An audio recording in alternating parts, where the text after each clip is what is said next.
ഈ അടുത്ത് Indian finance minister Nirmala Sitharaman അവതരിപ്പിച്ച ബജറ്റിൽ നിങ്ങൾ അറിയേണ്ട 4 പ്രധാന തീരുമാനങ്ങളാണുള്ളത്. ആദ്യത്തേത്, ഇക്കൊല്ലവും ഇൻകം ടാക്സ് റേറ്റിൽ യാതൊരു മാറ്റവുമില്ല. Number 2, blue revolution. India is the 3rd largest fish producer in the world. അതുകൊണ്ട് തന്നെ നമ്മുടെ രാജ്യത്ത് പുതിയതായി 5 ഇന്റഗ്രേറ്റഡ് അക്വാ പാർക്കുകളാണ് ഇക്കൊല്ലം വരാൻ പോകുന്നത്. Number 3, cervical cancer vaccination. ഇന്ത്യയിലെ സ്ത്രീകളിൽ കാണപ്പെടുന്ന രണ്ടാമത്തെ കോമൺ ക്യാൻസർ ആണ് സെർവിക്കൽ ക്യാൻസർ.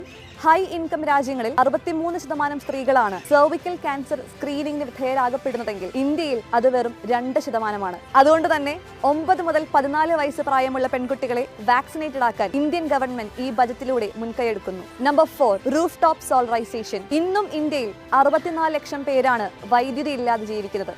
അതുകൊണ്ട് തന്നെയാണ് സോളാർ പാനൽ സ്കീം ഈ ബജറ്റിൽ ഇടം പിടിച്ചതും. ഇതുവഴി ഇന്ത്യയിലെ 1 കോടി വീടകങ്ങളിലേക്കാണ് സോളാർ പാനലുകൾ എത്തുന്നതും അതുവഴി 300 യൂണിറ്റ് കറണ്ടാണ് അവർക്ക് ഫ്രീ ആയി ലഭിക്കാൻ പോകുന്നത്.